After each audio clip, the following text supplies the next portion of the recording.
नमस्कार साथियों, एक बार फिर से आपका इस निःशुल्क YouTube चैनल के ऊपर आपका स्वागत करता हूं। जैसा कि कमिटमेंट के अकॉर्डिंग अपनी बात चल रही थी, किसके बारे में वहां पर आपका रीट जो पात्रता परीक्षा 2025 में आपका फरवरी में आयोजित होनी जा रही है, लेवल 1 लेवल 2 का उसके पेपर सॉल्यूशंस की अपनी बारी चल रही थी।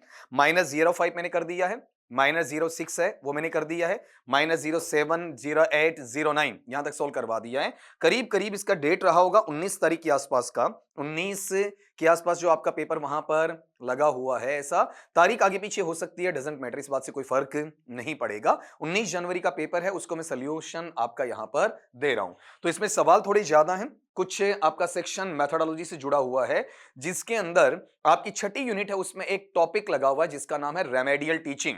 और रेमेडियल टीचिंग का मतलब होता है सुधारात्मक या उपचारात्मक शिक्षण है, जिसे आप डायग्नोस्टिक में निदानात्मक शिक्षण है उसका नाम भी वहां पर देते हैं। लेकिन इसके अलावा भी कुछ चीजें आपको देखने को मिलेंगी। लेकिन जब आप रेमेडियल टीचिंग है मेरे से एमसीक्यूज पहले कर चुके हैं, तो इस पेपर को समझने में आपको काफी ज्यादा आसानी रहेगी, काफी हद तक इन चीजों को आप निकाल पाएंगे। पहला सवाल आपके पेपर का, उस पेपर में 51 का है, और आपके लिए यहां पर पहला सवाल है कि रेमेडियल टीचिंग, जो रेमेडियल टीचिंग आपको देखने को मिलता है, वो रेमेडियल टीचिंग का ऑब्जेक्टिव क्या, उसका एम क्या है, गोल क्या है, टारगेट क्या है, उसका लक्ष्य क्या रहता है, उसका विशिष्ट उद्देश्य क्या है, उसका सामान्य उद्देश्य क्या, उस पर चर्चा कर लेते हैं। कि फिल्स द गैप, वह उस गैप या फासले या अंतराल को भरता है, दैट क्रीप्स, जो वहां पाया जाता है। वैसे क्रीप का सिंपल मीनिंग होता है बेटा रेंगना। यहां रेंगने से मतलब नहीं है, यहां मतलब है धीरे धीरे, स्नेह स्नेह, ग्रेजुअली, लेकिन कंटिन्यूअसली वो आता चलता है। किसमें? आपका प्यूपिल की लर्निंग में। टीचिंग लर्निंग प्रोसेस से टीएलपी है, उसमें टीचर जो बच्चे को पढ़ा रहा होता है, तो उस वक्त जो गैप लगता है, वो बच्चे में गैप को भरने का काम कौन करता है? रेमेडियल टीचिंग करता है। अगली बात, रेक्टिफाइज। इसमें जो नेक्स्ट वर्ड अपने पास में है, उसका नाम बेटा जी क्या है आपका वहां पर? रेक्टिफाइज है। और रेक्टिफाइज का मतलब चीजों को क्या करता है? इंप्रूव करता है, सुधारता है, उन्हें ठीक करता है, उन्हें शुद्ध करता है। किसको? उन कॉन्सेप्ट्स को, उन अवधारणाओं को, उन संप्रत्य को, उन विचारों को, उन आपके वहां पर तथ्यों को, जो कि पहले से बच्चे ने सीखे हैं लेकिन गलत सीखे हैं, मिसअंडरस्टूड, गलत सीख चुका है, तो उसकी धारणा को तुम्हें क्या करना है? ठीक करना है। उन तथ्यों को तुम्हें वहां पर सुधारना है। जब तीसरे ऑप्शन में आओगे तो ये थोड़ा सा आपके लिए वहां पर नया हो सकता है, लेकिन प्रॉब्लम आपके लिए क्रिएट वहां पर नहीं करेगा।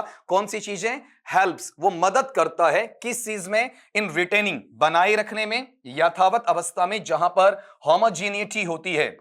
होमोजीनिटी का हिंदी मीनिंग अपन लेना चाहें तो इसे क्या कहेंगे? एक रूपता है। और वो एक रूपता कहां देखने को मिलती है? आपका क्लास में देखने को मिलती है। तो ये तीनों चीजें रेमेडियल टीचिंग में पाई जाती हैं। इसका मतलब अपना जो आंसर है वो क्या है? All of the above. बच्चे का जो लर्निंग गैप है उसे पूरा करता है, बच्चे की कॉन्सेप्ट्स जो उसने मिसअंडरस्टूड कर रखी हैं उनको रेक्टिफाई करता है, बच्चा है, बच्चे के नॉलेज है उसको होमोजेनिटी में, एक रूपता में लेकर आता है। अगले सवाल पे चलें, आपका क्वेश्चन नंबर 52। जो 52 का सवाल है, यह सवाल ऐसा है जो बच्चा जनरली गड़बड़ करता है। रीजन सुनना कि रेमेडियल टीचिंग इज ए, जो रेमेडियल शिक्षण है आपका उपचारात्मक, वहां पर सुधारात्मक शिक्षण है, वो कैसा है? प्रिपरेशन ऑफ टीचिंग, अध्यापन या शिक्षण की तैयारी का भाव है, या प्री टीचिंग प्रोग्राम, आपके शिक्षण से पूर्व का कार्यक्रम है, या सिस्टमैटिक प्रोसेस, प्रणालीगत या व्यवस्थित आपकी प्रक्रिया है, या रैंडम प्रोसेस, वहां पर कहीं पर भी किसी भी तरीके से अव्यवस्थित रूप में बिना किसी नियम कानून कायदे के किया जाने वाला प्रक्रियागत भाव है। कौन सा रहेगा? तो रेमेडियल टीचिंग में आप क्या करते हैं? बच्चे को सबसे पहले इवेल्युएट करते हैं, उसका असेसमेंट करते हैं, बच्चे में जो कमजोरी मिलती है उसको डायग्नोस्टिक टेस्ट के आधार पर जांचते हैं। जैसे डी टेस्ट आप उसका लेते हैं, बच्चे की कमी नजर आती है, उसे आप टीच करना स्टार्ट करते हैं, फिर आप दोबारा से उसका डी टेस्ट लेते हैं, और फिर अगर कमी नजर आती है तो रीटीच करते हैं, और कमी नजर नहीं आती है तो वहां आपका उद्देश्य पूरा हो चुका होता है। तो प्रिपरेशन ऑफ टीचिंग, अध्यापन की तैयारी करना, शिक्षण की तैयारी करना, यह सिलेक्शन और ग्रेडेशन में आएगा, जो कि सामान्य टीचिंग से जुड़ा हुआ होता है। प्री टीचिंग प्रोग्राम, आपके पढ़ाने या अध्यापन के कार्यक्रम या शिक्षण के कार्यक्रम से पूर्ववर्ती अवस्था, वो भी सिलेक्शन और ग्रेडेशन में जाएगा। इसे रेमेडियल में आप नहीं ले सकते। सिंपल टीचिंग के पहले का काम है, बिफोर द क्लास होता है, कक्ष से पूर्व की बात होती है। रैंडम प्रोसेस, कहीं से किसी भी टॉपिक को उठा लो, कहीं से किसी भी बच्चे को कुछ भी बता दो, ये रैंडम नहीं होना चाहिए। वहां पर टोटल वे में ये फॉर्मल अप्रोच में जाएगा, रैंडम अप्रोच में वहां पर नहीं जाएगा। ये पैटर्न ऐसा होता है जिसमें डी टेस्ट है, टीच है, फिर रीटीच है। बच्चे का आप टेस्ट लेते हैं जिसे अपन डायग्नोस्टिक टेस्ट के नाम से जानते हैं, फिर बच्चे की कमी के आधार पर आप उसे पढ़ाते हैं। पढ़ाने के बाद में बच्चे का दोबारा से आप क्या लेते हैं, टेस्ट लेते हैं, और फिर उसके बाद में क्या करते हैं, बच्चे को एक बार फिर से पढ़ाते हैं। ये जो मेमोरेबल सिचुएशन है ये इसके साथ में वहां पर जुड़ जाएगा। ठीक है, तो यहां पर ये जो पैटर्नेबल सिचुएशन है ये कौन सा बताओ, आपका सिस्टमेटिक प्रोसेस है। बच्चे को लगता है कि सर इसमें प्री टीचिंग नहीं, बेटा ये ड्यूरिंग टीचिंग है, आपके अध्यापन या शिक्षण के दौरान होता है।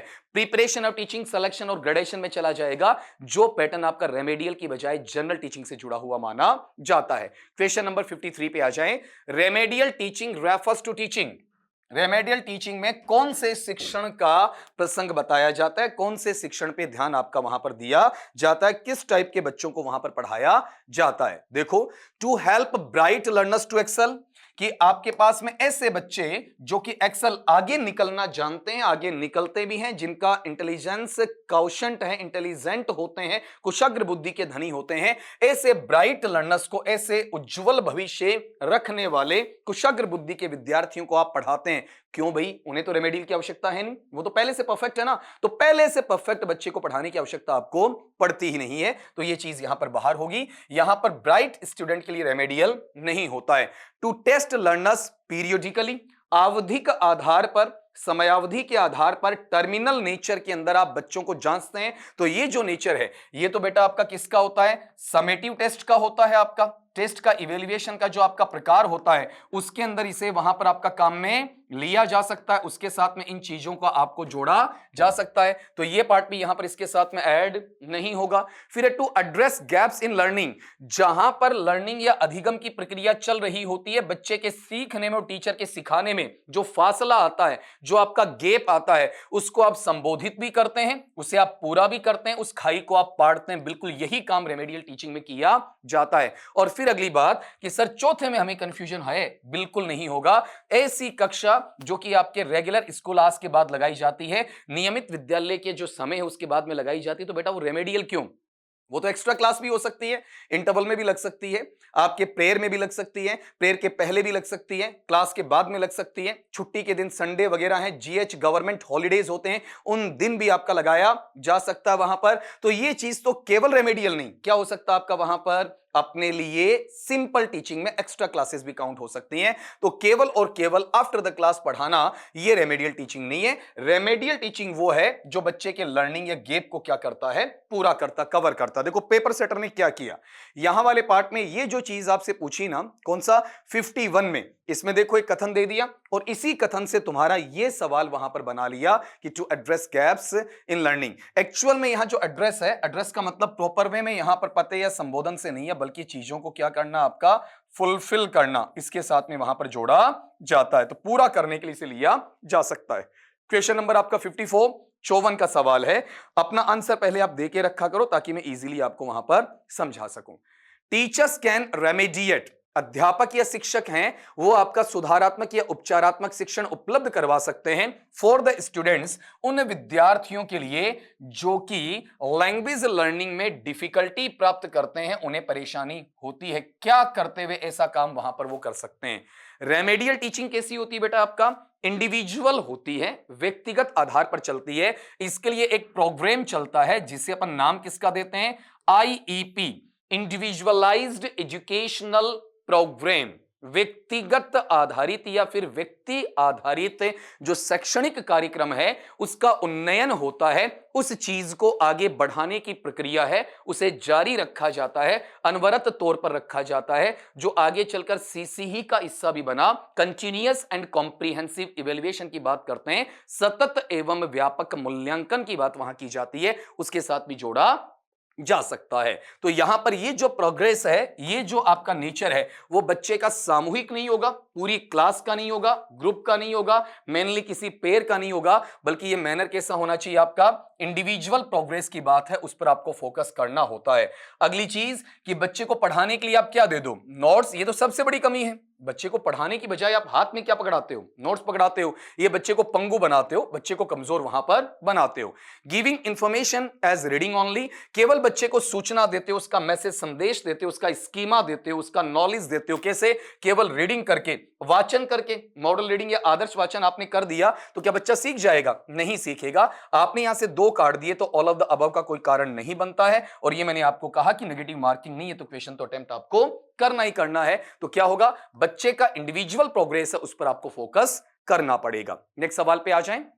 विच वन ऑफ द फॉलोइंग, निम्नांकित में से ऐसी कौन सी चीज है, इज द स्ट्रेटजी, उसे आप व्यू रचना के रूप में देख सकते हैं या रणनीति के तौर पर देख सकते हैं, रेमेडियल टीचिंग की रणनीति के तौर पर। तो बच्चे के लिए क्या अरेंज करेंगे बेटा आप? डी टेस्ट, ये मैं लिखवाता हूं बार बार आपको, वहां पर डायग्नोस्टिक टेस्ट है, उसको कंडक्ट करेंगे, संचालित करेंगे, बिल्कुल करेंगे अपन।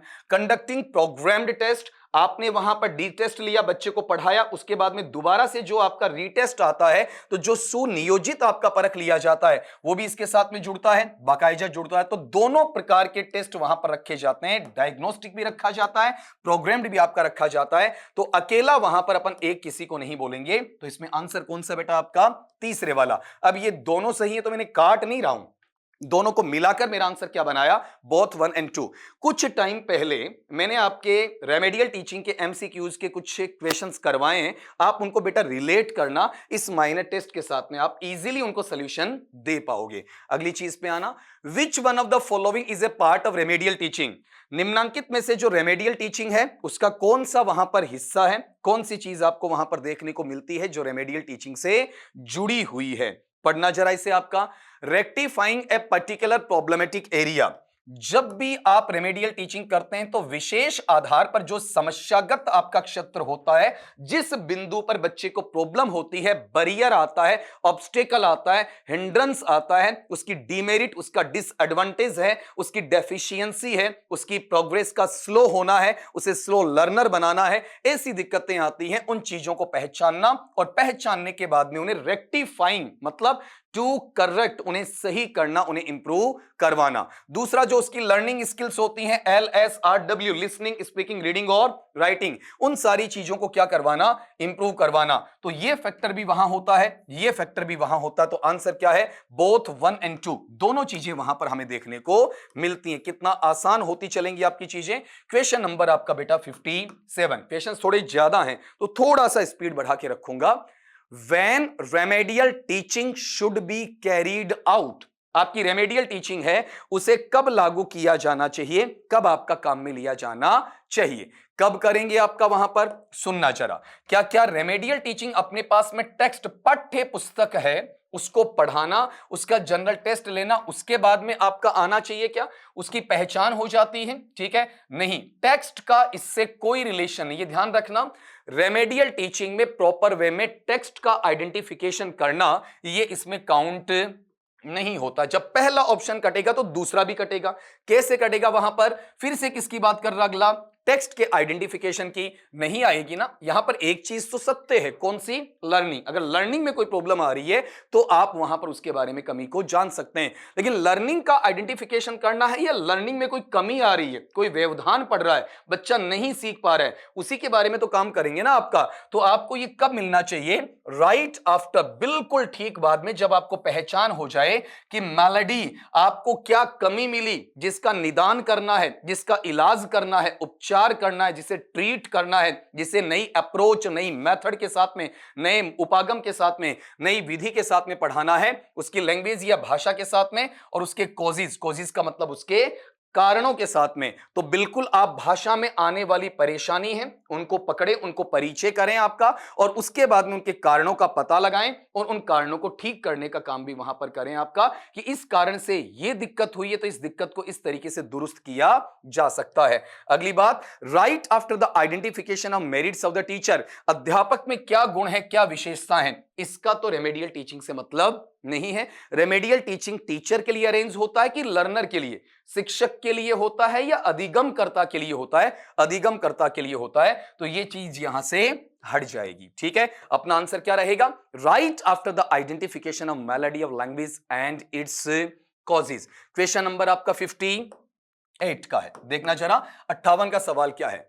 विच प्रोग्राम इज डिजाइन, ऐसा कौन सा कार्यक्रम है जिसे शैलीगत तौर पर प्रारूपित किया गया है, निर्धारित किया गया है, कीपिंग ईच स्टूडेंट्स स्ट्रेंथ, जहां हर बच्चे की मजबूती देखी जाती है एंड वीकनेस, हर बच्चे की कमजोरी वहां पर देखी जाती है इन माइंड। आपके मस्तिष्क में यह होना चाहिए कि बच्चे की स्ट्रेंथ कहां है, जहां बच्चा सही प्रोसीड कर रहा है, बच्चे की कमियां कहां है, जहां बच्चे को ऑब्स्टेकल देखने को मिल रहे हैं। तो ऐसा कार्यक्रम जिसके तहत आप इसे सटीक तौर पर कंटिन्यू कर सकते हैं। तो यह कभी ग्रुप डिस्कशन में नहीं होगा, विचार विमर्श करते हैं वो किसी समूह के तौर पर करते हैं, समूह परिचर्चा जो आपकी होती है उसमें यह काम नहीं हो सकता है। आपको बच्चे को एक एक को देखना होगा, एक एक की कमियां छांटनी पड़ेंगी, एक एक की स्ट्रेंथ आपको देखनी पड़ेगी। तो ग्रुप में तो होता ही नहीं है। अगली चीज, आपके अधिगम का इवेल्युएशन मूल्यांकन करना, आपने कितना सीखा, कितने परसेंटेज आपके आए, कितने परसेंटाइल आपके आए, कौन सी ग्रेड आपको देखने को मिली।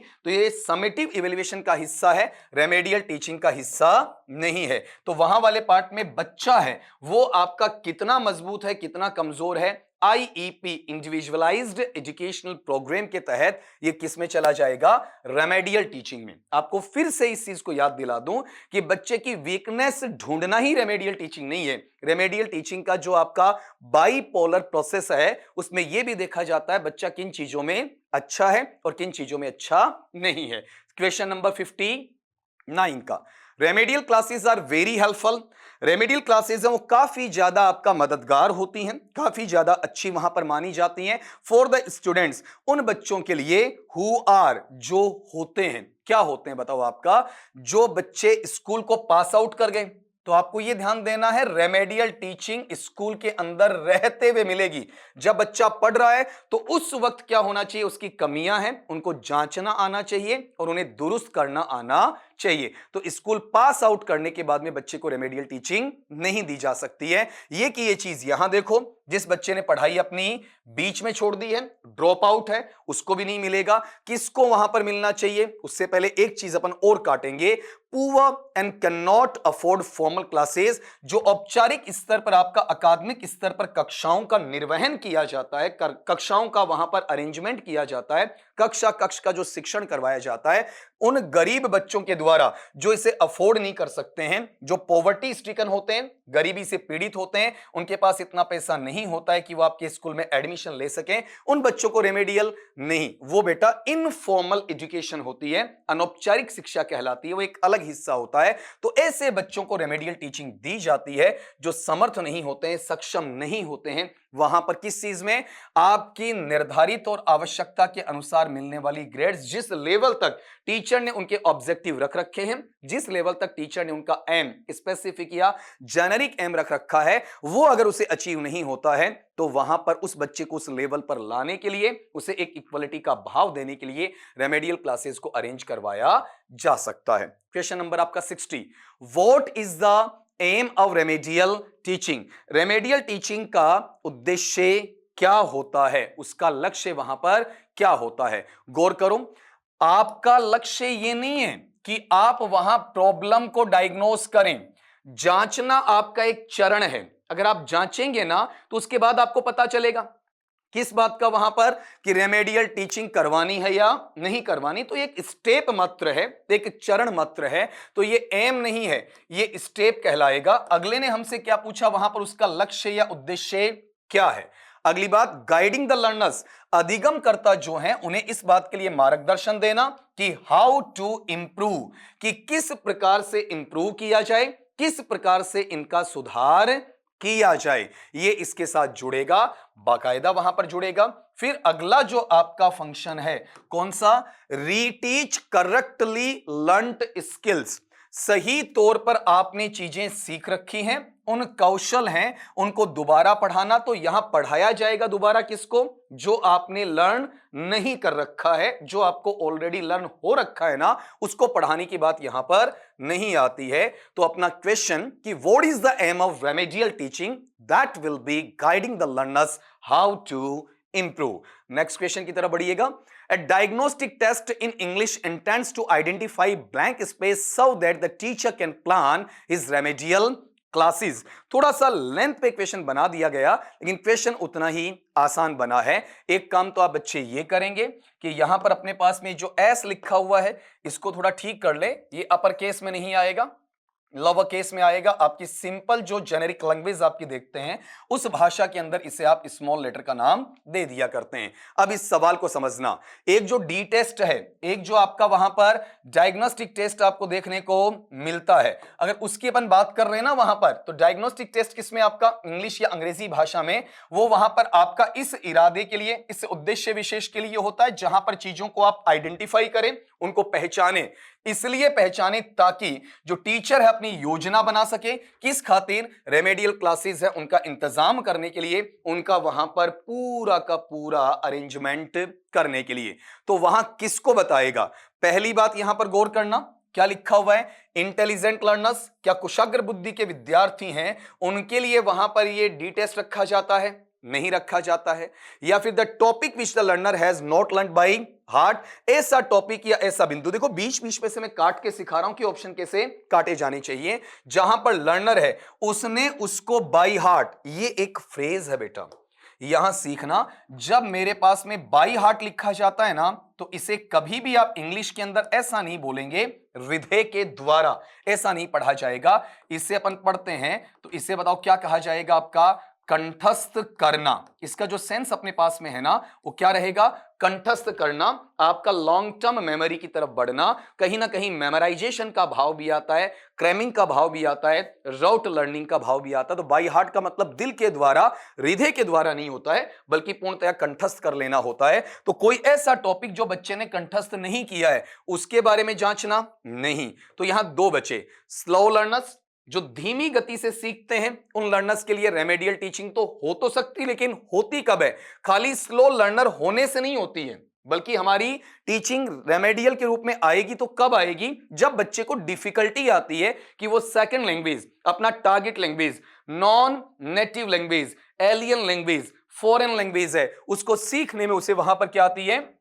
परेशानी आती है। इंग्लिश अपना सेकंड लैंग्वेज है, टारगेट लैंग्वेज है, नॉन नेटिव लैंग्वेज है, फॉरेन लैंग्वेज है आपका। उसके लिए लर्नर जब उसे सीखता है तो वो सामना करता है अलग अलग प्रकार की परेशानियों का, अलग अलग प्रकार की तकलीफों का, यही भाव है। स्लो लर्नर को आप रेमेडियल टीचिंग दे तो सकते हैं, बशर्ते उसमें डिफिकल्टी आनी चाहिए। तो ये चीज क्लियरली कहीं पर लिखी हुई नहीं है। तो बेटर ऑप्शन अपने पास में दूसरा नहीं बल्कि तीसरा है। क्वेश्चन नंबर 62 पे आ जाएं।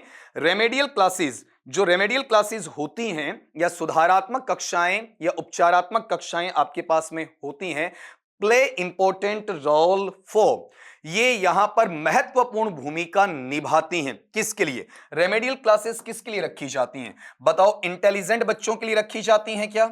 नहीं ना बेटा, ठीक है।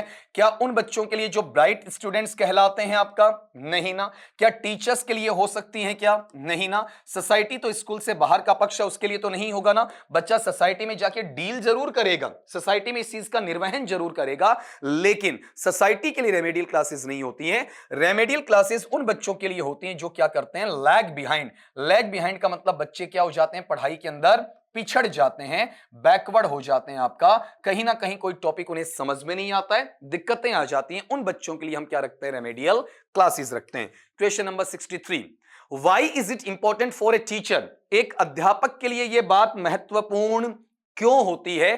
To keep liaisoning with the students parents, कि वो वहां पर विद्यार्थियों के जो माता पिता हैं, अभिभावक हैं, उनके साथ में संपर्क साधे, उनके साथ में कनेक्टिविटी रखे। ये चीज वहां पर महत्वपूर्ण क्यों होती है? बताओ यहां पर, so that he can know students strength और वीकनेस, कि वहां पर इस चीज को वो जान सके कि बच्चे की मजबूती क्या है, बच्चे की कमजोरी क्या है? या सो that he can make them punish the students, इसलिए कि वह वहां पर बच्चे को दंडित कर सके, या सो दैट ही कैन आइडेंटिफाई, इसलिए ताकि वो पहचान सके, द रीजन, उस कारण को पहचान सके, बिहाइंड हिज पुअर लर्निंग, उसके वहां कमजोर अधिगम के लिए। नन ऑफ द अबव, उपरोक्त में से कोई भी नहीं है। ऐसा कुछ आपको जब देखने को मिले तो इस क्वेश्चन के ऑप्शन को धीरे या स्लोली या ग्रेजुअली पढ़ने की कोशिश आपको करनी है। यहां लिखा हुआ क्या है? सो दैट, ताकि वो इस बात को क्या कर सके, जान सके कि बच्चे की मजबूती कहां है और बच्चे की कमजोरी कहां है। तो ये बात तो पेरेंट्स से लाइजनिंग रखने की आवश्यकता क्या है? आप एक सिंपल डी टेस्ट आयोजित कर दो, डी टेस्ट या डायग्नोस्टिक टेस्ट रखोगे ना, वहीं पर इजीली आपको पता चल जाएगा कि बच्चे की वहां पर स्ट्रेंथ क्या है, वीकनेस क्या है। तो पेरेंट्स के साथ में लाइजनिंग रखने का कोई तुक नहीं बनता है। सो that he can make them punish the students, मां बाप से परमिशन लेगा कि भाई आपके बेटे बेटी को मैं पीट रहा हूं, दंडित कर रहा हूं। कौन मां बाप भला इस बात की परमिशन देना चाहेगा? और देना भी चाहे तो उस बात के लिए लाइजन थोड़ी ना बनाते हो, वो चीज तो लाइजनिंग में नहीं आएगी। तो पनिश करने वाला पार्ट तो टोटली कैसा है?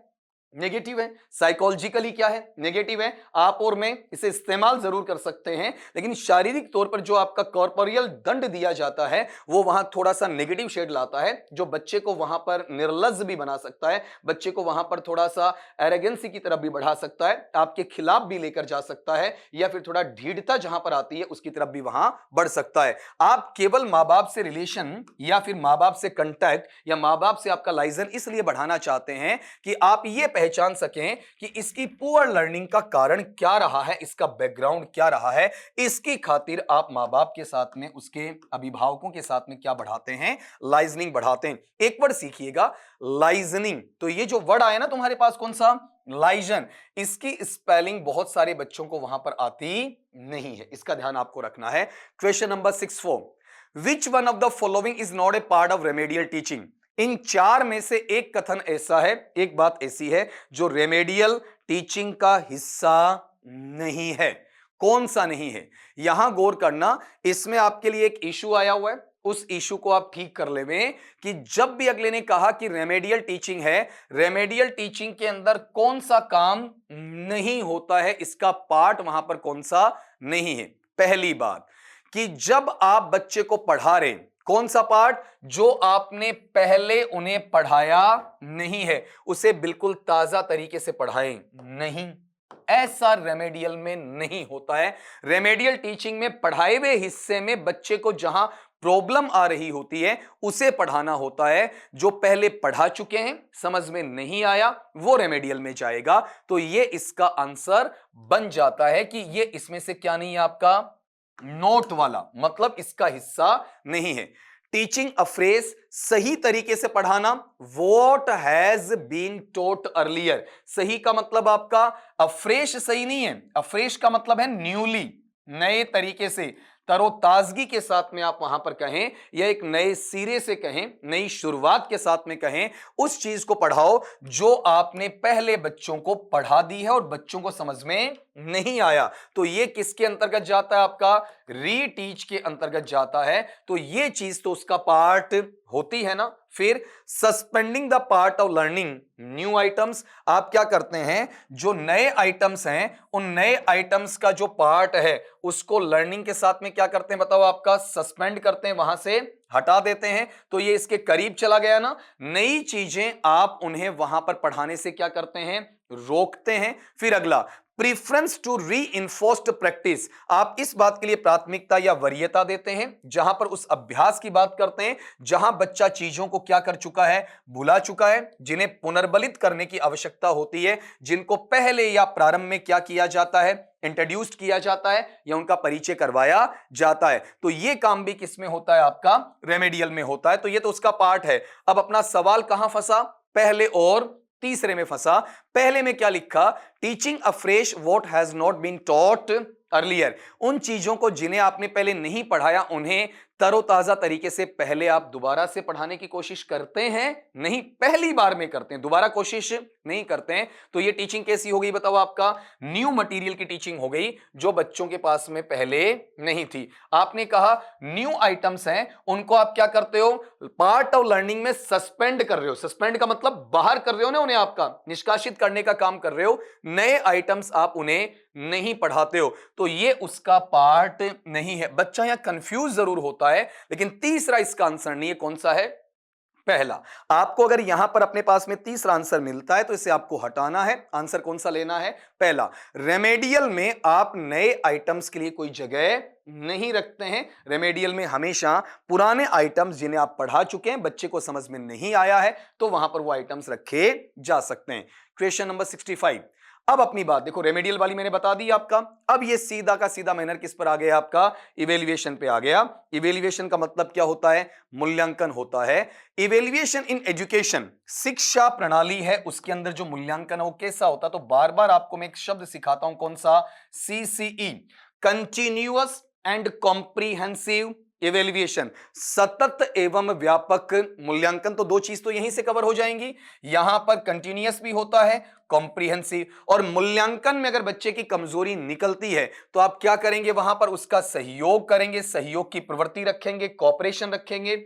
पीयर ग्रुप का हो सकता है, पीयर पेयर का हो सकता है, हम उम्र या फिर समवयस्क जो बच्चे होते हैं उनके लिए वहां पर कॉपरेशन दिया जा सकता है। या ऐसा हो सकता है कि टीचर लर्नर को कॉपरेट कर दे, वहां किसी भी रूप में बच्चे को सहयोग की भावना में रखा जा सकता है। तो यहां पर सारी चीजें किसमें होती हैं? आपकी इवेल्युएशन में होती हैं। और वैसे भी मान लीजिए आपको कोऑपरेटिव नहीं आ रहा है, तो आप देखो पहला और तीसरा, ऐसा तो कोई ऑप्शन नहीं है ना, बोथ 1 and 3, उस तरीके से भी इसको सवाल को सोल्व किया जा सकता है। Question number 66। Which of the following is a requirement of good proficiency test? निम्नांकित में से ऐसा कौन सा हिस्सा है जो आपका प्रोफिशिएंसी टेस्ट या दक्षता, प्रवीणता, कुशलता, निपुणता, उसकी विशेषज्ञता पर आधारित परख है, उसके साथ में उसे आवश्यक माना जा सकता है, उसके साथ में उसे वहां पर आपका रखा जा सकता है। तो ये जो नेचर है, ये नेचर किसके तहत देखा जाएगा? गौर करना। क्या कॉम्प्लेक्सिटी, जटिलता के स्तर पर देखा जाएगा? अगर आप अच्छा प्रोफिशिएंसी टेस्ट रखते हैं तो उसमें कॉम्प्लेक्सिटी के लेवल या जटिलता का उसे हार्ड बनाना, मुश्किल बनाना कि दूसरा बच्चा निकाल नहीं पाएगा, ऐसा कतई नहीं होना चाहिए। अगली बात, एम्बिग्विटी। एम्बिग्विटी के मायने क्या होते हैं? अस्पष्टता। क्या कोई परख, क्या कोई जांच है वो अस्पष्ट होगी क्या? क्लियर कट होनी चाहिए, ट्रांसपेरेंट होनी चाहिए, पारदर्शी जांच होनी चाहिए, क्रिस्टल क्लियर होना चाहिए, बिल्कुल ऑब्वियस या स्पष्ट होना चाहिए, किसी प्रकार का हिंड्रेंस या विघ्न वहां पर आना नहीं चाहिए। तो प्रॉपर वे में अपना जो टेस्ट प्रोफिशिएंसी होता है वो विश्वसनीय होना चाहिए, वैध होना चाहिए, निर्भरता वाला होना चाहिए, जिस पर एक स्कॉलर और टीचर दोनों क्या रह सकें? निर्भर रह सकें। रिलायबल का मतलब पूर्णतया क्या है? विश्वसनीय है, पूर्णतया वो आपके लिए भरोसे के लायक होता है, अपनी भरोसे की कसौटी पर खरा उतरता है। तो यहां इसको निकालने का तरीका बेटा क्या था? ये नेगेटिव पार्ट है, ये आपका नेगेटिव पार्ट है, जो इस प्रोफिशिएंसी टेस्ट में नहीं, किसी भी टेस्ट में नहीं होगा। कोई भी टेस्ट आपका कॉम्प्लेक्सिटी के लेवल का नहीं होता है, कोई भी टेस्ट आपका एम्बिगुअस नेचर का नहीं होता है। क्वेश्चन नेक्स्ट देखिएगा। The term comprehensive in continuous and comprehensive evaluation means, अभी अभी मैंने बोला है, आज की क्लास में मैंने 2 से 3 बार ये चीज वहां पर आपका बता दी है। कौन सी चीजें? कि जो सीसीई है और सीसीई के तहत आपसे वहां पर ये चीज पूछी जा रही है कि ये जो टर्म है, ये जो अपना शब्द है, कौन सा? कॉम्प्रिहेंसिव, कहां से लिया गया? सीसीई के अंदर। और सीसीई का फुल फॉर्म क्या है?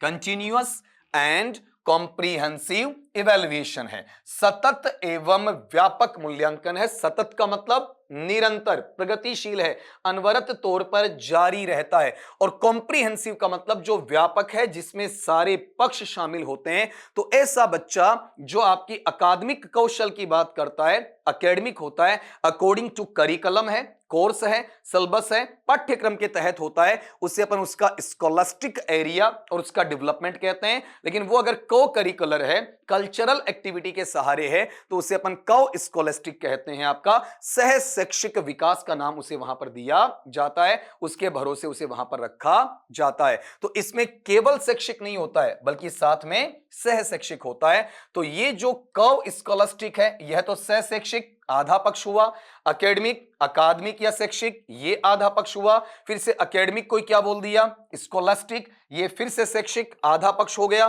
तो मुझे तो पूरा पक्ष चाहिए ना, 50 नहीं 100 चाहिए। बच्चे में स्कॉलास्टिक शैक्षिक भी होना चाहिए, को स्कॉलास्टिक सह शैक्षिक गतिविधियों में भाग लेने वाला होना चाहिए। बच्चे का डेवलपमेंट वर्सेटाइल नेचर में ऑल राउंड डेवलपमेंट होना चाहिए, आपका सर्वांगीण तौर पर विकास वहां पर रहना चाहिए। ये इसके साथ जुड़ जाएगा। अगले पार्ट पे आओ, number 68, formative assessment is assessment. बहुत बहुत बढ़िया सवाल है, रीजन सुनना इसके पीछे। यहां पर खाली प्रेपोजिशन का यूज पूछा गया और कुछ नहीं। ये जो फॉर्मेटिव असेसमेंट या आकलन है ना, ये किस प्रकार का असेसमेंट आपका काउंट किया जाता है। अब यहां पर असेसमेंट या आकलन किसके लिए होता है, बच्चे को सिखाने के लिए होता है। तो ये क्या है, पर्पस है। पर्पस का मतलब इसका उद्देश्य, में बार बार आपको बच्चों सिखाता हूं कि पर्पस नहीं होता है। इसका उच्चारण अगर मैं लूंगा तो इसका प्रोनाउंसिएशन बेटा इस तरीके से वहां पर इंग्लिश में लिखा जाता है। In Hindi you can write it out like that. कौन सा, पर्पस। और हमें आदत क्या पड़ी हुई है, कौन सा, पर्पस। ऐसा कुछ तो ऐसे भी है मेरे जैसे, पर्पस।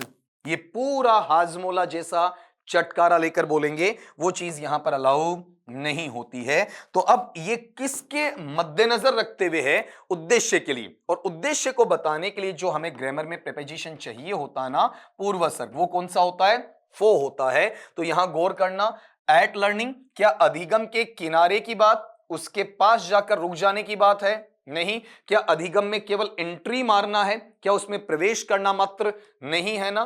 क्या अधिगम के साथ में बराबर का संपर्क रखना, कि अधिगम is equal to scholar, scholar के लिए अपन कहें कि छात्र इज इक्वल टू लर्निंग, ऐसा नहीं होगा ना। दोनों इक्वलिटी में नहीं आएंगे, का के की नहीं है कि अधिगम का छात्र या छात्र का अधिगम, ऐसा नहीं होता है। छात्र है उसके लिए अधिगम की प्रक्रिया होती है, छात्र के लिए आपका मूल्यांकन रखा जाता है, छात्र के लिए मापन होता है, छात्र के लिए आकलन किया जाता है। तो उस पर्पस को शो करने के लिए अपने पास में क्या आएगा, फॉर लर्निंग। यहां सारा खेल एक प्रेपोजिशन का है। कई बार बच्चे गाहे बगाए मुझसे पूछते रहते हैं कि सर ये हमारे सिलेबस में है क्या।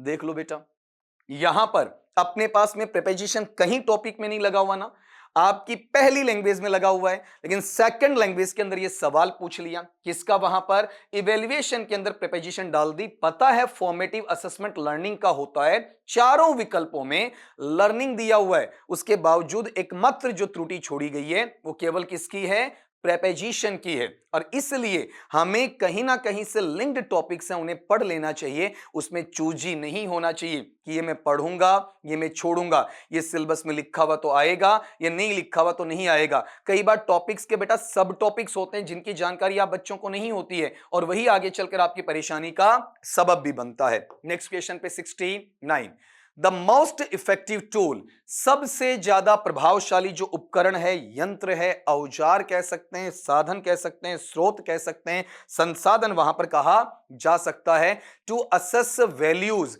जहां पर आप उसके मूल्यों का आकलन करें। असेस का मतलब क्या होता है, आकलन। वैल्यूज का मतलब उसके मॉरल वैल्यूज हैं, नैतिक मूल्य हैं। साथ में एटीट्यूड, उसका दृष्टिकोण क्या है, सोचने का नजरिया क्या है, उसके जीवन जीने का परिप्रेक्ष्य क्या है, किसका, अधिगमकर्ताओं का, वो किससे निकाला जाएगा। तो इसमें अपने पास में जो 4 शब्द आए हैं उनके बारे में हल्की सी जानकारी आप ले सकते हैं। पहला वर्ड देखिएगा, इसमें थोड़ा सा बच्चा जिसका वहां पर क्या नहीं पढ़ा हुआ, बताओ, अपने पास में इवैल्यूएशन नहीं पढ़ा हुआ है, उसे थोड़ी दिक्कत हो सकती है, तो उसे मैं दुरुस्त कर देता हूं।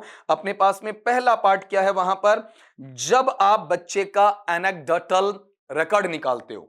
एनेक्डोटल रिकॉर्ड है, इसका मतलब क्या होता है, बच्चे का बिहेवियर कैसा है, बच्चे का व्यवहार कैसा है स्पेसिफिक सिचुएशन में, एक विशिष्ट स्थिति में, उसके बारे में कहीं ना कहीं आपको एक फाइलिंग करनी होती है, कहीं ना कहीं उसके बारे में हल्का सा आपको जानना होता है। यह चीज किस में आती है, एनेक्डोटल रिकॉर्ड्स में आती है। यह मान के चलो कि इसे हिंदी में कहें तो उपाख्यानात्मक कहेंगे, उपाख्यानात्मक वृतांत, लेकिन मैं आपको राय नहीं दूंगा कि आप हिंदी का इतना भारी भरकम शब्द याद रखें, कतई आपको याद रखने की आवश्यकता नहीं है। इसमें कोई ऐसा बच्चा, कोई खास या विशिष्ट आपका बच्चा जो आपके स्पेसिफिक नेचर में आपके समक्ष होता है, तो उसके व्यवहार में और उसके कार्य में जो आपका विस्तृत और वस्तुनिष्ठ विवरण लिखना होता है, उसे अपन क्या कहते हैं, एनेक्डोटल रिकॉर्ड कहते हैं। कि उसका व्यवहार कैसा है, उसके कार्य कैसे हैं, उसकी एक सूची बनाना, उसकी एक चेकलिस्ट वहां पर बनाना। फिर अगला पार्ट है वहां पर उसका पोर्टफोलियो। ये सबसे ज्यादा इंपॉर्टेंट कहा जाता है। रीजन क्या है, इसमें बच्चे का पूरा क्या होता है, व्यवहार कवर होता है। अगर आपके पास में उसका अकादमिक क्या है, पेशेवर क्या है, वित्तीय क्या, उसकी कौशल क्या है, योग्यताएं क्या है, शिक्षा क्या है, उसका अनुभव क्या है, ज्ञान में उसका निवेश कितना है, ठीक है, ये सारे जो आपसी संबंध हैं, सहचर्य की अवस्था है, वो किस में काउंट होती है, पोर्टफोलियो। आपने देखा होगा छोटे लेवल पर बच्चे का पोर्टफोलियो बनाया जाता है। हर बच्चे की पोर्टफोलियो की क्या होती है, एक फाइल होती है जिसमें बच्चे का पूरा रिकॉर्ड वहां आता है। यूनिट टेस्ट नॉर्मल सी बात है, एक इकाई की परख है आपकी, या फिर एक इकाई पढ़ाने के बाद में उसकी जांच करना कि बच्चे ने कितना सीखा, कितना नहीं सीखा। फिर समेटिव टेस्ट, बच्चे को ग्रेड देना, बच्चे को डिवीजन देना, बच्चे को पास करना, बच्चे को फेल करना, परसेंटेज बताना, बच्चे को परसेंटाइल बताना, सिलेक्शन है कि नहीं है, बच्चा प्रमोट हुआ कि नहीं हुआ, बच्चे के सप्लीमेंट्री है कि नहीं है। ये चीजें किसमें आती हैं, सारी की सारी आपकी समेटिव टेस्ट में आती हैं। तो यहां से इन सारे फैक्ट्स को, इन सारे के सारे एस्पेक्ट्स को आप हटाएंगे, इन तीनों को। अब बची बात किसकी, एनेक्डोटल रिकॉर्ड और पोर्टफोलियो। तो जब बच्चे का मूल्य, नैतिक मूल्य जानना है, बच्चे का दृष्टिकोण जानना है, तो बच्चे का पूरा खाका आपके पास होना चाहिए। पूरा व्यक्तिगत विवरण, पूरा अकादमिक विवरण, पूरा का पूरा व्यवहारिक, शैक्षिक, सामाजिक, आध्यात्मिक, नैतिक, आर्थिक, हर प्रकार का विवरण आपका होना चाहिए। तो ये जो कंप्लीशन है ना, ये बेटा एनेक्डोटल में नहीं है। एनेक्डोटल तो केवल और केवल बिहेवियर से जुड़ गया। पूरा का पूरा पार्ट हमें कौन चेक करवाता, वहां पर उस बच्चे का पोर्टफोलियो वहां पर चेक करवाता है। इसलिए मैं बहुत बार बच्चों से एक चीज बोलता हूं, कौन सी, कि बेटा छोटे छोटे शब्द आपको वहां पर आने चाहिए, नहीं तो दिक्कत हो जाएगी। अगले पार्ट पे आओ। विच of the following will help learners, निम्नलिखित में से कौन सी चीज है जो कि लर्नर्स को या अधिगमकर्ताओं को क्या देती है, मदद करवाती है, किसमें, ग्रेटर रेस्पॉन्सिबिलिटी, महान उत्तरदायित्व में, महान जिम्मेदारी में, फॉर देयर ओन लर्निंग, उनकी अपनी खुद की अधिगम की अवस्था में, खुद की प्रक्रियात्मक अवस्था के अंदर, जहां टीचिंग लर्निंग का चल रहा होता है। तो लर्नर को हेल्प कौन करेगा, लर्नर की वहां पर मदद कौन करेगा, जो उसे आगे बढ़ाएगा, जो उसे बीच में रोकेगा नहीं।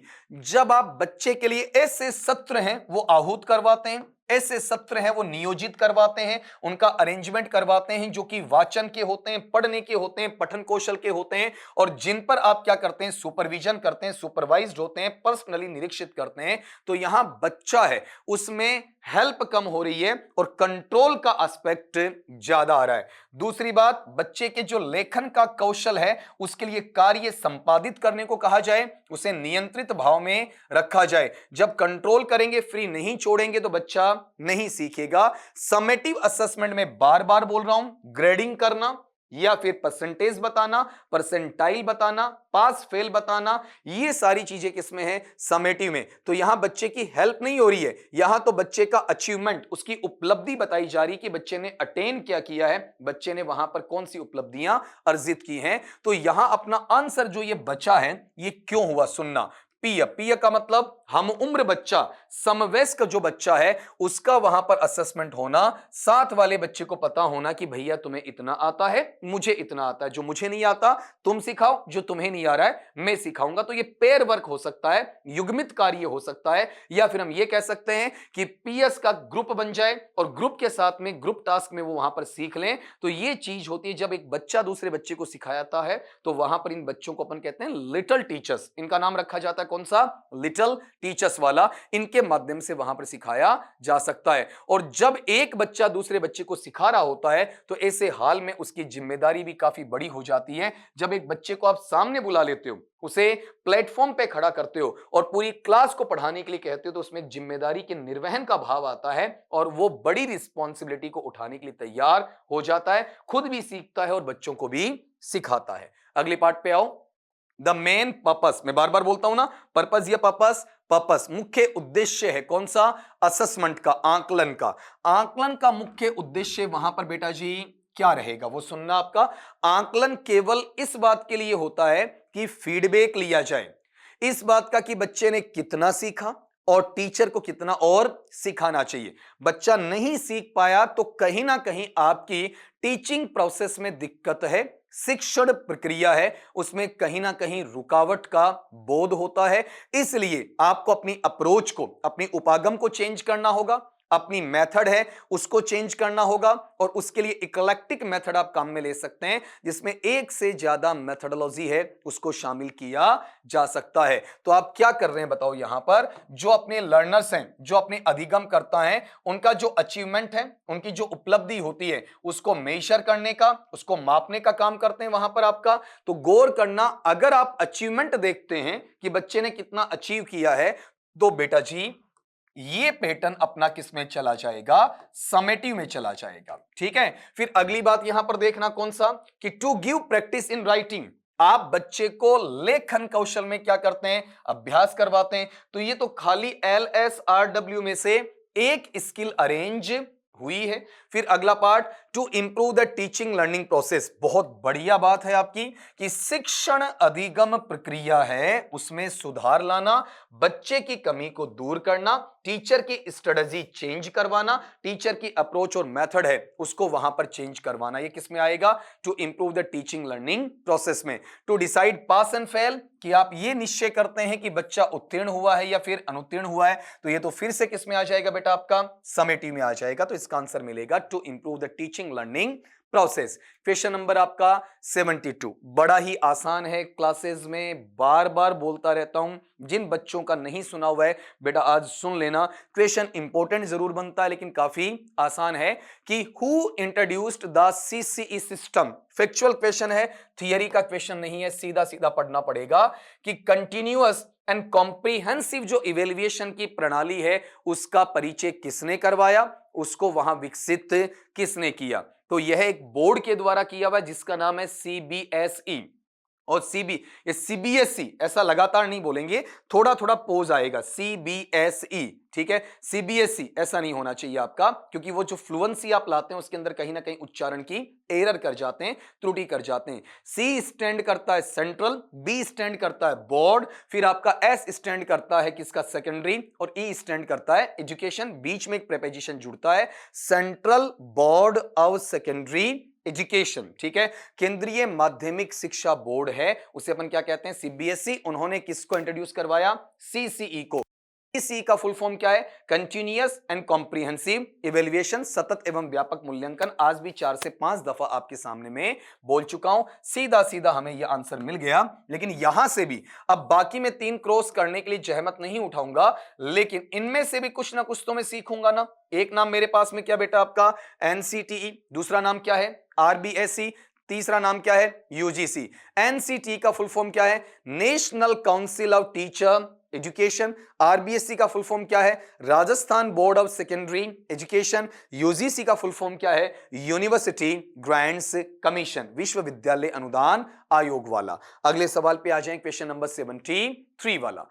While evaluating students, जब आप विद्यार्थियों का मूल्यांकन कर रहे होते हैं, ऐसे हालात के अंदर रिस्पॉन्सेज, जो प्रतिक्रियाएं आती हैं, जो जवाब आते हैं, जो आपके आंसर्स आते हैं, रिस्पॉन्सेज यहां किसके लिए आ रहा है, आपका आंसर्स के लिए आ रहा है, आपके रिएक्शंस के लिए आ रहा है। फॉर ए रीडिंग कॉम्प्रीहेंशन, जहां बच्चे को पढ़ने के बाद में, पठन के बाद में ये बातें सिखाई जाती हैं, मार्क्स में बी डिडक्टेड फॉर, तो उनके अंक काटे जा सकते हैं। डिडक्टेड का मतलब काटना, कम करना।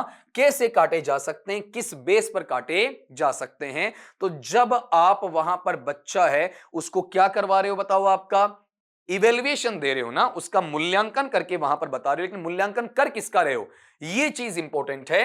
रीडिंग कॉम्प्रिहेंशन का कर रहे हो। रीडिंग कॉम्प्रिहेंशन का मतलब यह है कि आपको एक पैसेज दिया गया, अब वो पैसेज सीन हो सकता है, अनसीन हो सकता है, पठित पैसेज हो सकता है, या फिर आपका अपठित पैसेज है, उसे उसके साथ में रखा जा सकता है। कोई पोइट्री का आपका वहां पर एक्सट्रैक्ट दिया गया है, आपका उसका वहां पर आपका स्टेंजा आपको दिया गया है, ये भी आपका सीन या अनसीन हो सकता है, पठित हो सकता है, या फिर आपका अपठित आपको देखने को मिल सकता है। ऐसी सिचुएशन विशेष में आपको यहां जो मटेरियल दिया गया उसको पढ़ो, और उसको पढ़ने के बाद में जो नीचे आपके पास में क्वेश्चंस दिए गए उनका आंसर दो। तो यहां आपने समझा क्या, ये जो कंटेंट आपको दिया गया उस कंटेंट को आपने पढ़ा और उसके आधार पर आपने आंसर दिया। तो इसमें जब भी चेक करो ना, आप भी ध्यान रखना, जब आप टीचिंग करने निकलो ना और गद्यांश या पद्यांश है उसमें से बच्चा आंसर छांट के लिख रहा है, तो उसकी व्याकरणीय अशुद्धियां आपको नहीं देखनी है। अगली बात, उसकी स्पेलिंग या फिर वर्तनी की शुद्धि आपको नहीं देखनी है। सिंटैक्टिकल, वही ग्रामेटिकल व्याकरणीय होता है, उसे संरचनात्मक आधार कहते हैं, रिलेटेड टू स्ट्रक्चर, वो भी आपको वहां पर नहीं देखना है। आपको सीधा सीधा ये देखना है जिस विषय वस्तु के लिए वो पैसेज या एक्सट्रैक्ट दिया हुआ है वो कंटेंट उसका सही है क्या, अगले ने जो सवाल पूछा है उसका उत्तर सही है क्या, उसकी शुद्धता या अशुद्धता, उसे छांटने की आवश्यकता नहीं। 24/20 कैरेट विशुद्ध रूप से सही होना जरूरी नहीं है, खाली उसकी थीम, उसका सब्जेक्ट कंटेंट है, सब्जेक्ट मैटर है आपका, वो क्लियर है या नहीं है। Question number 74, what does an attainment test measure. अच्छा सवाल, जैसे दूसरा सवाल इस पेपर का काफी अच्छा कहा जाएगा। अटेनमेंट का मतलब क्या होता है बेटा, जो चीज आपकी प्राप्त करने के लिए कहा जाता है कि बच्चे ने कितना, अटेनमेंट का मतलब जो प्राप्ति हुई है ना, तो कितना का भाव आता है, और कितना के भाव का मतलब क्वालिटी चाहिए कि क्वांटिटी चाहिए, क्वांटिटी वहां पर आपको देखने को मिलती है, उसको मेजर करना। तो जो क्वांटिटी आप पूछते हैं ना, तो सीधा सीधा क्वांटिटी पूछा किससे जाता है, WH वर्ड में आपका हाउ मच से पूछा जाता है, कितना, कितनी, कितने, इस तरीके से पूछा जाता है कि how much a learner has learn, एक अधिगमकर्ता ने कितना सीखा है, what he has been taught, जो कि उसे पढ़ाया गया है। तो एक तो हाउ मच यहां पर है मेरे पास में, फिर हाउ मच मेरे पास यहां भी है। How much a learner needs, एक अधिगमकर्ता को कितनी आवश्यकता है to learn to pass the exam, कि वो इतना सीख ले कि आसानी से परीक्षा को उत्तीर्ण कर सके। तो सवाल का आंसर तो इन दोनों में से आना चाहिए, बाकी चीजें तो क्रॉस हो जाएंगी। The speaking ability of the learner, अधिगमकर्ता के बोलने का जो वाक कौशल है आपका, ठीक है, या फिर उसके बोलने के अंदर उसकी प्रवीणता है आपकी। The teaching ability of the learner, साथ में लर्नर है उसका अध्यापन कौशल या उसकी योग्यता, तो वहां पर लर्नर के पढ़ाने की बात तो आएगी नहीं। लर्नर टीच करेगा या लर्न करेगा, लर्न करेगा, वो तो सीखेगा ना। अब दो बचे, इनमें से ये देखो कि बच्चे को केवल आप एग्जामिनेशन पास करने के लिए पढ़ाते हो क्या, नहीं, केवल परीक्षा पास करने के लिए नहीं पढ़ाते हो, बल्कि ये कहते हो कि बेटा जो हमने पढ़ाया है उसमें से तुमने कितना सीखा है, जो नहीं सीखा है उसके लिए रेमेडियल क्लासेस लगवाई जा सकती हैं। Question number 75, which one of the following is a part of proficiency test, निम्नांकित में से कौन सा ऐसा ऑप्शन है जिसे आप प्रोफिशिएंसी टेस्ट के अंतर्गत रख सकते हैं, दक्षता के अंदर आपका रखा जा सकता है, प्रवीणता में आपका रखा जा सकता है, निपुणता में आपका रखा जा सकता है। तो प्रोफिशिएंसी बच्चे की होनी किसमें चाहिए, आपके पास दो प्रकार की स्किल होती हैं, एक रिसेप्टिव होती है, एक आपका प्रोडक्टिव होती है। तो अपने स्किल चार है ना, LSRW, listening, speaking, reading, writing. तो जब बच्चा सुन रहा है मतलब रिसेप्ट कर रहा है, जब बच्चा वहां पर आपका पढ़ रहा है तो रिसेप्ट कर रहा है, जब बच्चा बोल रहा है तो प्रोडक्टिव है, और जब आपका बच्चा लिख रहा है तो भी क्या है, प्रोडक्टिव। यहां पर चीजें उसे प्राप्त होती हैं और यहां पर ये चीजें जनरेट करता है। तो जब चीजें जनरेट तभी तो उसका टेस्ट होगा ना, और उस टेस्ट के अंदर उसके प्रोफिशिएंट होने का और नहीं होने का हमें पता चलेगा। तो मुझे कौन सी दो स्किल्स चाहिए आपका? स्पीकिंग और राइटिंग चाहिए। तो बताओ मेरे पास रीडिंग होगा क्या? नहीं होगा। अकेला स्पीकिंग होगा क्या?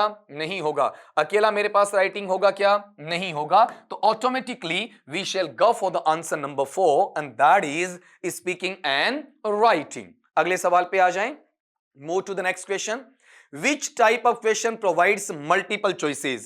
निम्नांकित में से ऐसा कौन सा आपका प्रश्न होता है जो आपको वहां पर मल्टीपल चॉइस के प्रश्न के अंदर देखने को मिलता है?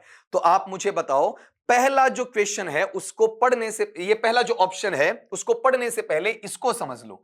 मल्टीपल चॉइस को अपन ऐसा समझते हैं, सर हमारे पास 4 ऑप्शन आ गए, सर हमारे पास में 5 ऑप्शन आ गए, सर ABCD आ गया, सैदा आ गया, 1 2 3 4 आ गया, PQRS आ गया। बेटा वो मल्टीपल चॉइस क्वेश्चन है, मैं मानता हूं, लेकिन जब आप इन चीजों को क्या करते हो, ट्रू फॉल्स में ले जाते हो, सत्य असत्य, वो भी किसमें है? मल्टीपल चॉइस में आ जाता है। जब आप उसे ब्लैंक स्पेस या फिल इन द ब्लैंक्स, खाली स्थान में ले जाते हो, वो भी क्या आपका मल्टीपल चॉइस है। मल्टीपल चॉइस का मतलब केवल और केवल आपका 3 या 4 या 5 विकल्प देना ही नहीं होता है। जो इंग्लिश मेथोडोलॉजी है उसमें ट्रू फॉल्स भी है, ब्लैंक स्पेस भी है, और आपका 4 या 4 से ज्यादा ऑप्शन देना भी इसी के अंतर्गत रखा जाता है। वैसे ऑप्शन से आप आराम से काट सकते थे। शॉर्ट टाइप का मतलब क्या होता है? जो आपका लघुतरात्मक प्रश्न होता है आपका, इसमें वेरी शॉर्ट भी जुड़ता है, अति लघुतरात्मक, वो वहां पर मल्टीपल चॉइस में नहीं आता है। ऐसे टाइप का मतलब क्या है? निबंधात्मक प्रश्न है, 2 कट गए, तो ये चीज तो वहां पर नहीं आनी चाहिए ना।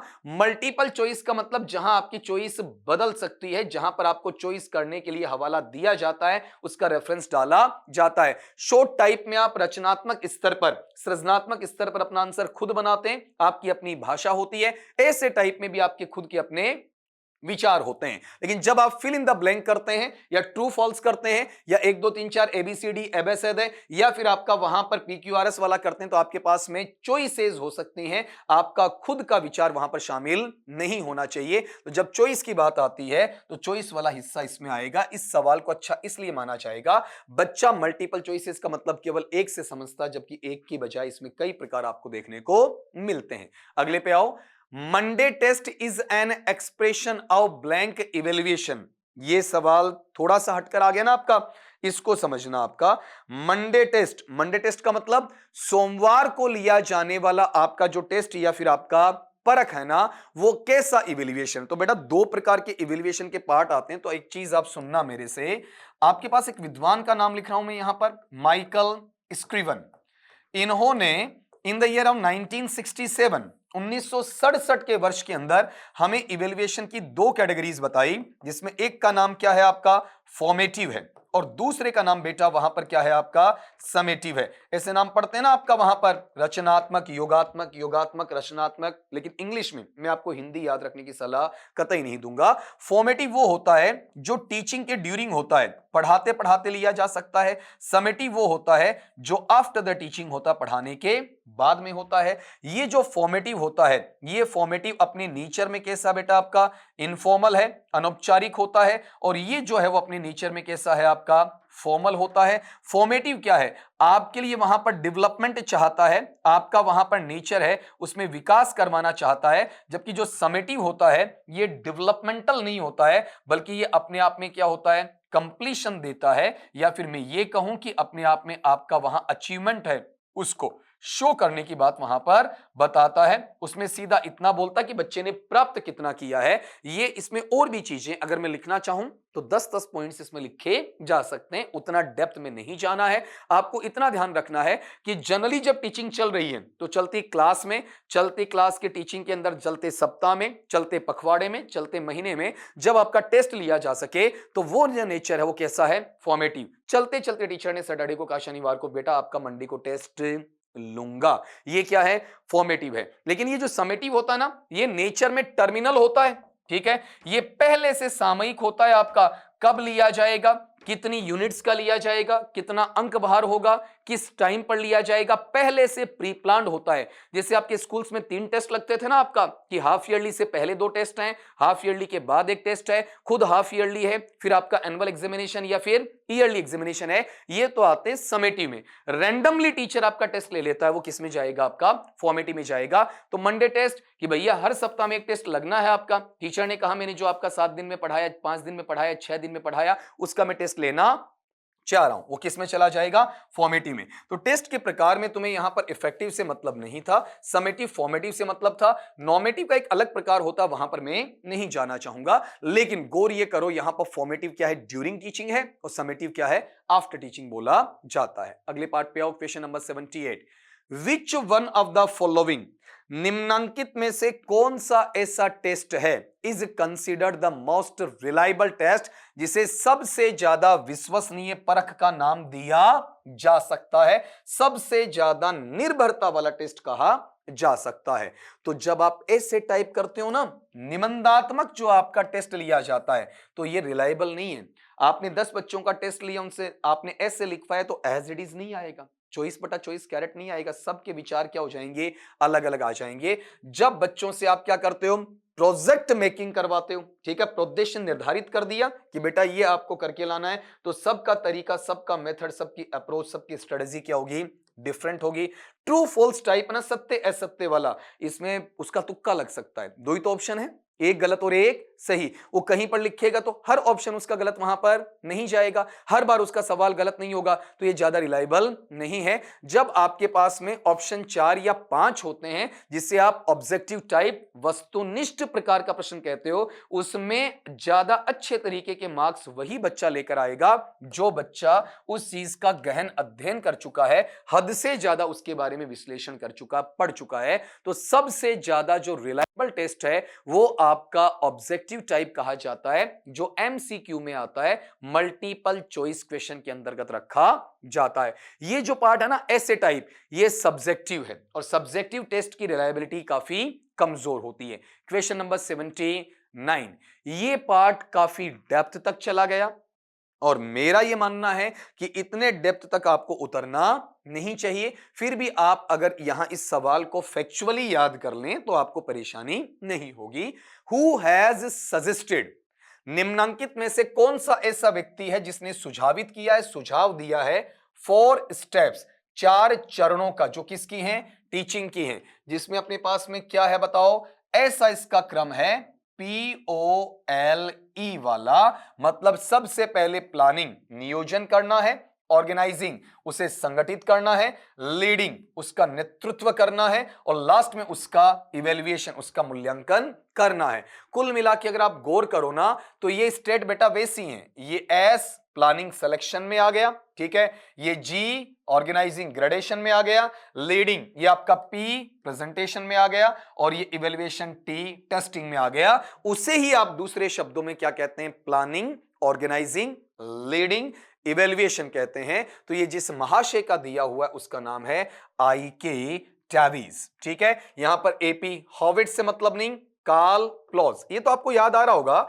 TCG translation cum grammar method, grammar translation method है, ट्रेडिशनल मेथड है, मोस्ट एंशिएंट मेथड आपका कहा जा सकता है, ऑर्थोडॉक्स कहा जा सकता है आपके लिए। वहां पर एक तरीके से कल्मनरी मेथड कहा जा सकता है, कल्चरली मेथड कहा जा सकता है, क्लासिकल मेथड कहा जा सकता है, ओल्डेस्ट मेथड कहा जा सकता है, फर्स्ट मेथड कहा जा सकता है, या यूरोपियन फर्स्ट मेथड भी कहा जा सकता है। उसके जो आपके प्रणेता हैं, उसके प्रतिपादक हैं, उनमें हम किसको शामिल करते हैं बेटा, कार्ल क्लॉज को शामिल करते हैं। लेकिन आपको तो सीधा याद रखना है SGPT, selection, gradation, presentation, testing, in other words planning, organizing, leading, evaluation, given by IK Davies. Next question, to cover the whole syllabus, संपूर्ण पाठ्यक्रम को पूरा करना इन मिनिमम टाइम, कम से कम समय के अंदर, which type of questions should be asked in an exam, एक परीक्षा के अंदर आपको कौन से ऐसे सवाल पूछे जाने चाहिए जिसमें कम से कम समय में संपूर्ण पाठ्यक्रम है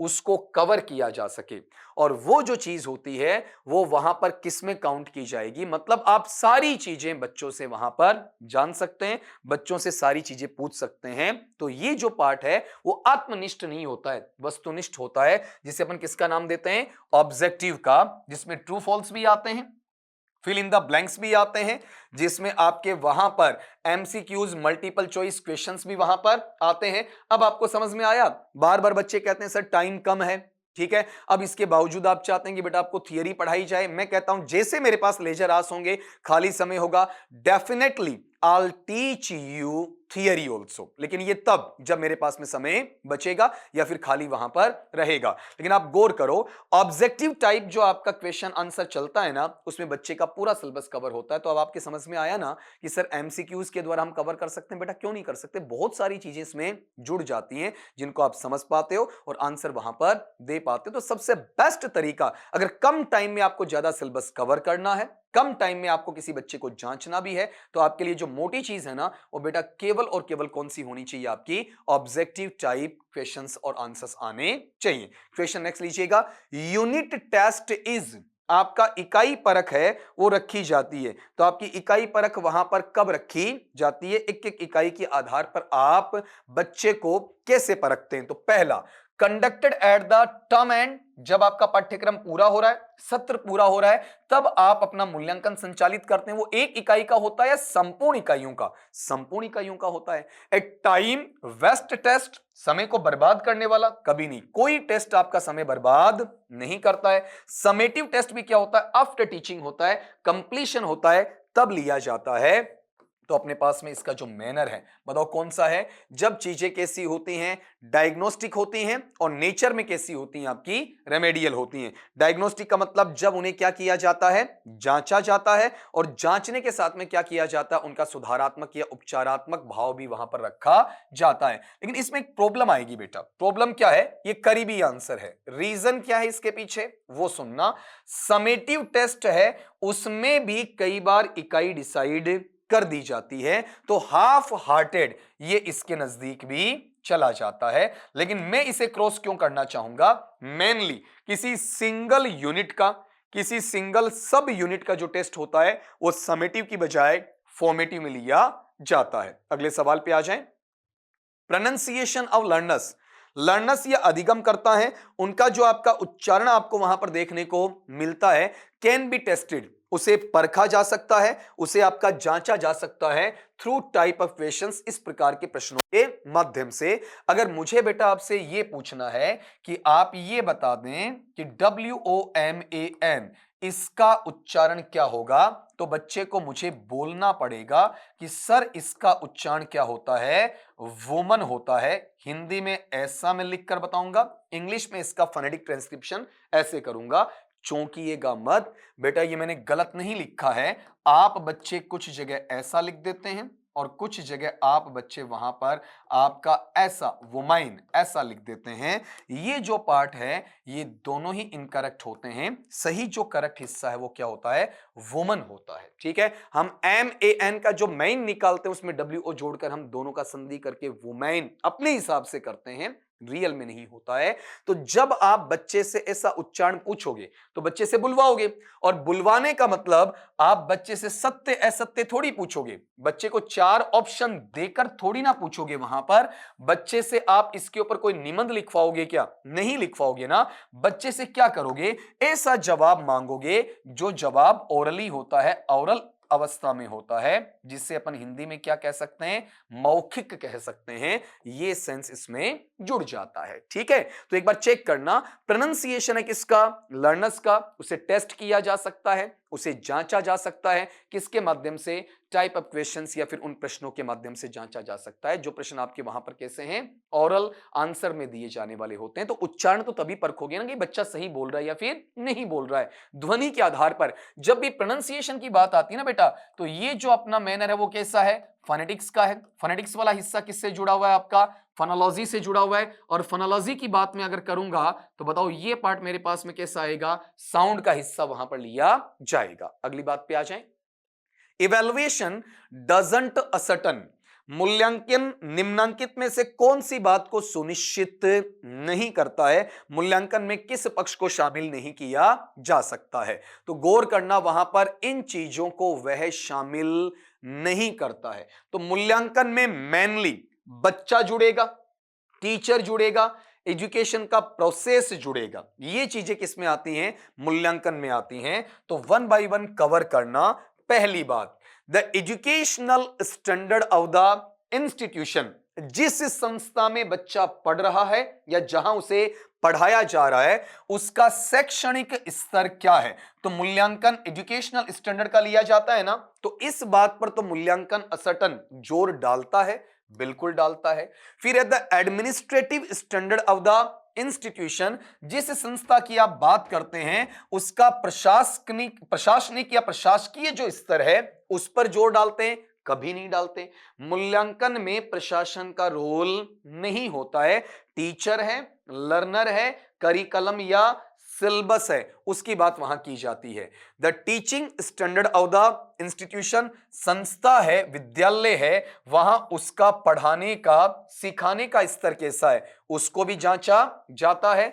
the efficiency of the teachers of the institution, उस संस्था विशेष के जो अध्यापक होते हैं उनकी कुशलता, अध्यापक कुशल होगा तभी तो बच्चों को कुशल बना पाएगा, उनको वहां पर अच्छा नॉलेज दे पाएगा। अगर अध्यापक में कमी है तो डेफिनेटली अधिगमकर्ता में भी कमी आनी है। तो ये चीज कौन सा एडमिनिस्ट्रेटिव लेवल है वो मूल्यांकन में चेक नहीं होता है। मूल्यांकन में लर्नर को चेक किया जाता है, तो टीचर की एफिशिएंसी आ सकती है, लर्नर का फीडबैक और एफिशिएंसी आ सकती है, आपका एजुकेशनल स्टैंडर्ड आ सकता है, लेकिन प्रशासनिक स्तर का भाव इवेल्युएशन में असर्टन नहीं होता है। अगले क्वेश्चन में, which one of the test, निम्नांकित टेस्ट में से ऐसा कौन सा टेस्ट आपको देखने को वहां पर मिलता है जो मेजर्स, मापन करता है, आकलन करता है ए स्टूडेंट्स अचीवमेंट, एक विद्यार्थी की उपलब्धि का, in relation to a specific task, इस संबंध में एक विशिष्ट कार्य उसे दिया गया,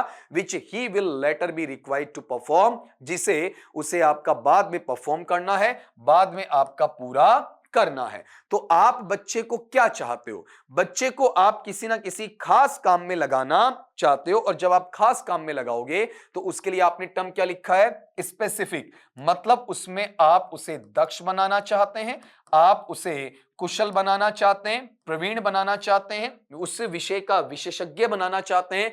इस नेचर को अपन दूसरे वर्ड में क्या कहते हैं बेटा, आपका वहां पर प्रोफिशिएंट कहते हैं। ठीक, तो यहां प्रोफिशिएंट नेचर का जो टेस्ट होता है उसे क्या कहा जाता है, प्रोफिशिएंसी कहा जाता। बाकी को मैं काटूं कैसे, प्रोडक्टिव टेस्ट, क्या उसके अंदर से कुछ लिसनिंग के बजाय स्पीकिंग, राइटिंग की बजाय वहां पर रीडिंग नहीं बल्कि रीडिंग की बजाय राइटिंग, ऐसा कुछ प्रोडक्टिव स्किल चाहिए क्या, नहीं चाहिए।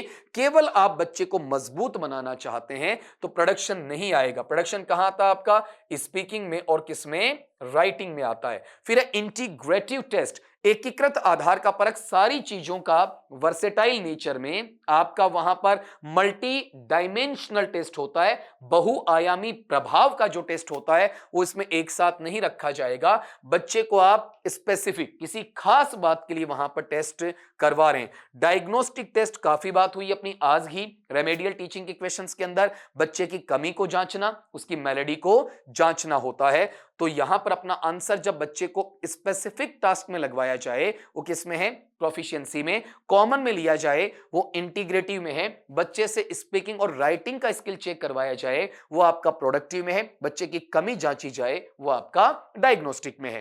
Question number 85, measurement is a process of, measurement का मतलब क्या होता है बेटा, आपका मापन होता है। तो मापन अपने आप में कैसा होता है, गौर करना, दो प्रकार की चीजें, बाकी चीजें आपको नहीं देखनी है। जैसे ये चीजें है ना, कौन सा आपका यूनिटरी है, लीनियर है, इनका तो इससे कोई रिलेशन था ही नहीं। अपने मेजरमेंट की स्थिति आती है तो इन दो में आपको ध्यान देना है, क्वालिटेटिव और क्वांटिटेटिव।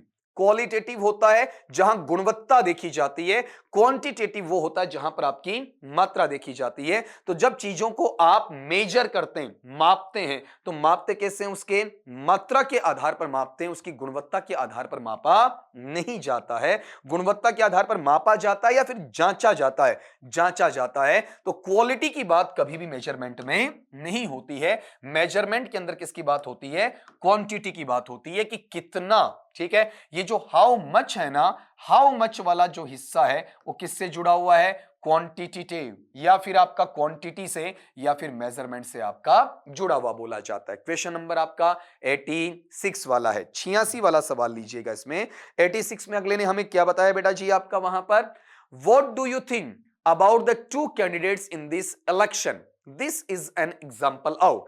आपके पास में एक उदाहरण है और यह उदाहरण किस चीज का है? जब आपसे सवाल पूछा कि आप अपनी राय दीजिए, आप इस बारे में क्या सोचते हैं, आपका व्यक्तिगत पक्ष क्या है उन दो अभ्यर्थियों के बारे में जो कि इस चुनाव में खड़े हो रहे हैं। ये निर्वाचन की लड़ाई वहां पर लड़ रहे हैं। आपका जो जनप्रतिनिधि हैं वो आपसे मत मांग रहे हैं। तो वहां पर आप मुझे इतना बताइए, ये दोनों जो अभ्यर्थी हैं इनके बारे में आपका क्या सोचना है?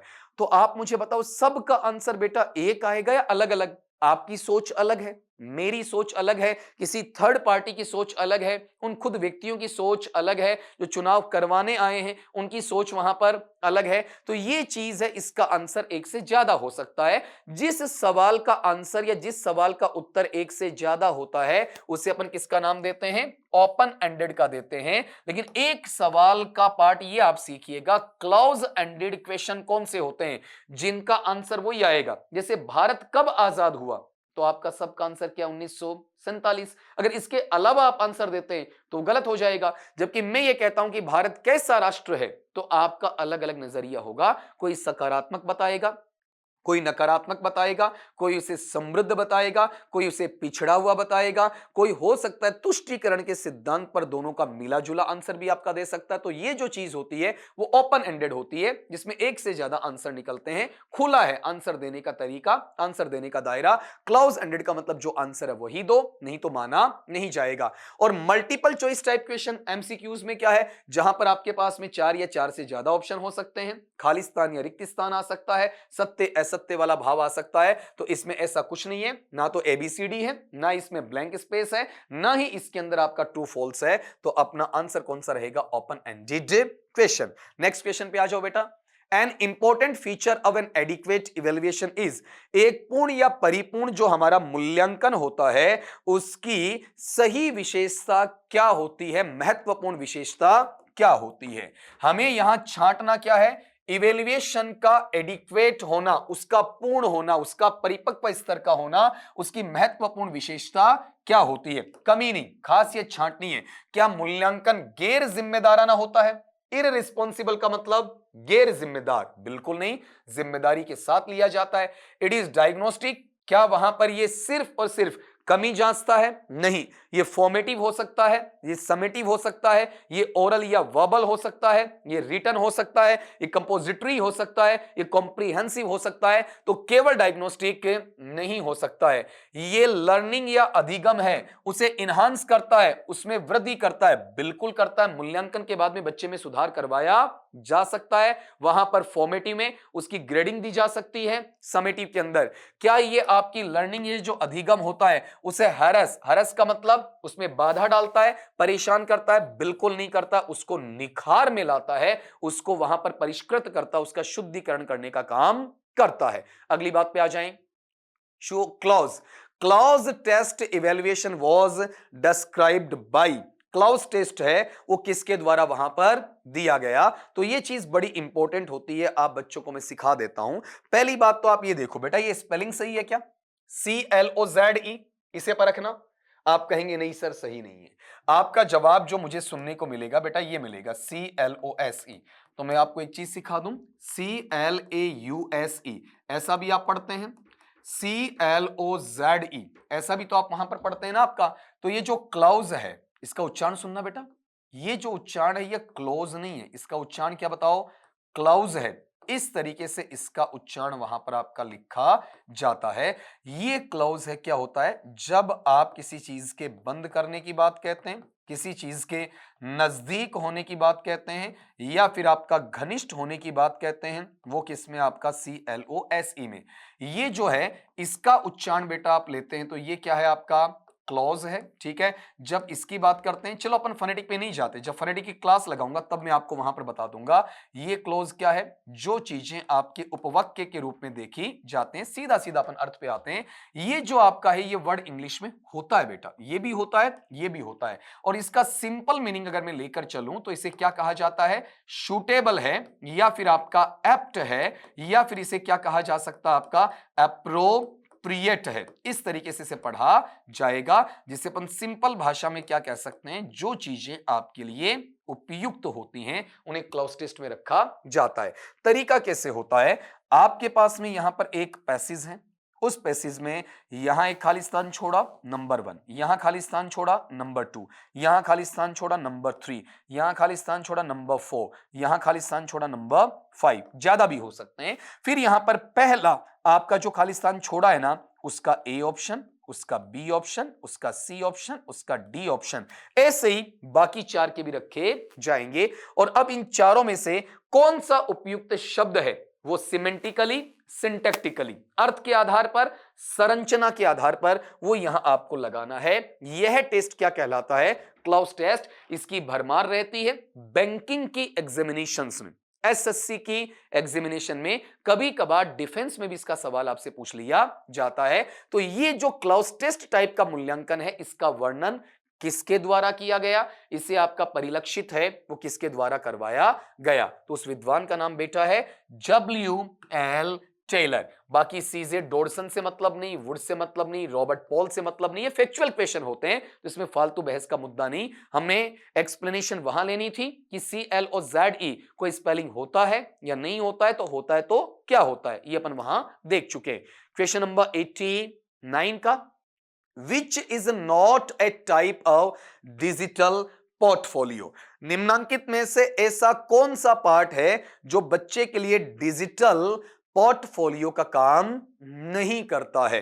तो आप गौर करना, इसमें थोड़ा सा अगर आपके पास में हल्का सा भी टाइम रहता है तो मेरी बात इसे सुनिएगा कि डिजिटल पोर्टफोलियो क्या होता है।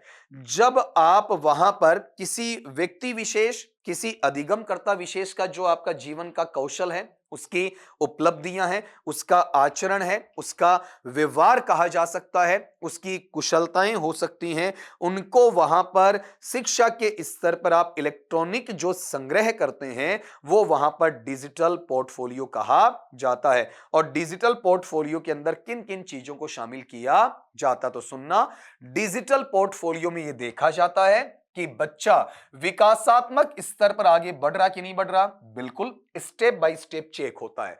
बच्चा रिफ्लेक्टिव, प्रतिबिंबात्मक, विचारात्मक, वैचारिक स्तर पर आगे है क्या, बिल्कुल। रिप्रेजेंटेशनल, प्रतिनिधित्वात्मक स्तर के ऊपर किसी चीज को डील कर सकता है क्या, लीडिंग कैपेसिटी है क्या, उसके लिए सिंबलिज्म या प्रतीकात्मकता का हिस्सा काम में ले सकता है क्या, बिल्कुल वहां पर काम में ले सकता है। लेकिन कभी भी डिजिटल प्लेटफॉर्म में बच्चा जो पढ़ रहा होता है उसका ऑक्यूपेशन, ठीक है, या उसका कार्य विशेष कौन सा, जो पैसा कमाने का होता है, रोजगार से संबंधित होता है, उसको चेक नहीं किया जाता है। बच्चे की वहां पर प्रतिनिधि स्तर की बातें, चिंतन स्तर की बातें, विकास स्तर की बातें वहां पर चेक करवाई जाती हैं, उनको देखा जा सकता है। आज की क्लास का बेटा लास्ट का सवाल, क्यों लंबी क्लास हुई ना, कभी आपको 10 मिले, कभी 20 मिले, कभी 25 मिले, आज देखो आपके 40 क्वेश्चन, क्योंकि मैंने जहां से करवाना आपका स्टार्ट किया, तो अगर आप चेक करते हैं बेटा तो क्वेश्चन नंबर 51 से है, 51 से है, और अब अपन कहां चले आए बताओ, आपका क्वेश्चन नंबर 90 तक चले आए। पढ़ना इसे, विच ऑफ द फॉलोइंग, निम्नांकित के अंदर से कौन सा ऐसा तथ्य है, कौन सा ऐसा आपका वहां पर भाग है जो क्या करता है, आपका इंप्रूव करता है। इंप्रूव का मतलब आपका सुधारता है, किसको, वहां पर आपका क्रिटिकल थिंकिंग जो समालोचनात्मक आधार की विचारधारा है, और किसके लिए? द स्टूडेंट्स, मतलब उन बच्चों के लिए, उन विद्यार्थियों के लिए। निम्नलिखित में से बच्चा वहां पर प्रेज है, कंडमनेशन है, इनको सुधारता कहां है? तो पहली बात ये देखना, यहां जो पोर्टफोलियो का रोल है, पोर्टफोलियो में तो टीचर उसका पूरा व्यक्तिगत रिकॉर्ड है उसका संग्रहण करता है, तो यहां बच्चे में क्रिटिकल थिंकिंग नहीं आती है। राइटिंग टेस्ट में क्या होता है? बच्चा क्रिएटिव हो सकता है, सृजनात्मक या रचनात्मक हो सकता है, लेकिन समालोचनात्मक स्तर पर नहीं जाता है, पक्ष विपक्ष ज्यादा नहीं सोचता है। क्लाउज टेस्ट अभी मैंने आपको बताया, एप्ट, एप्रोप्रिएट या शूटेबिलिटी को बताता है, तो उसका जो क्रिटिकल थिंकिंग डेवलप होता है, हम उम्र या समवयस्क जो बच्चे होते हैं, जिन्हें अपन पीयर कहते हैं, उनमें आपस का जो आकलन होता है, वहां डिसाइड होता है कि बच्चे का क्रिटिकल थिंकिंग है वो डेवलप हुआ है या नहीं हुआ है।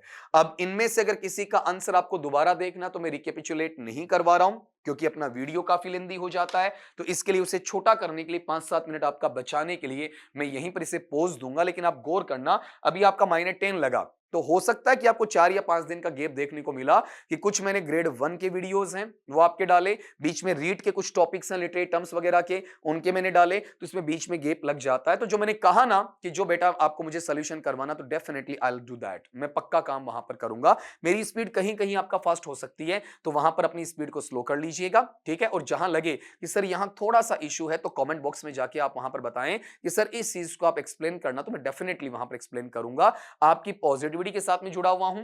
आप बच्चों का मुझे हर हाल में रीट एलिजिबिलिटी क्लियर चाहिए आपका। मेरे लिए आपकी गुरु दक्षिणा बेटा केवल इतनी होगी कि आपने कहा कि sir we are all set, हम पक्का तैयार हैं। जिस दिन हमारी एग्जामिनेशन होती है, इंग्लिश की वजह से हमारी पत्रता क्लियर ना हो, ऐसा नहीं होगा। इंग्लिश हमें सहारा देगी किस चीज के लिए? बाकी जो आपके सब्जेक्ट्स हैं उनमें अगर अपन कवर नहीं करते हैं, तो डेफिनेटली यहां अपन कवर करके देखेंगे। वहां 4-5 क्वेश्चन कम होते हैं, तो यहां पर अपन 4-5 क्वेश्चन वहां ज्यादा निकालेंगे। तो इसी के साथ में आज के वीडियो को यहीं पर रोकता हूं, मिलता हूं नेक्स्ट कंटेंट के साथ में, नेक्स्ट वीडियो में नए जोशे जुनून के साथ में। तब तक के लिए आप सभी दोस्तों से इजाजत चाहूंगा। नमस्कार साथियों।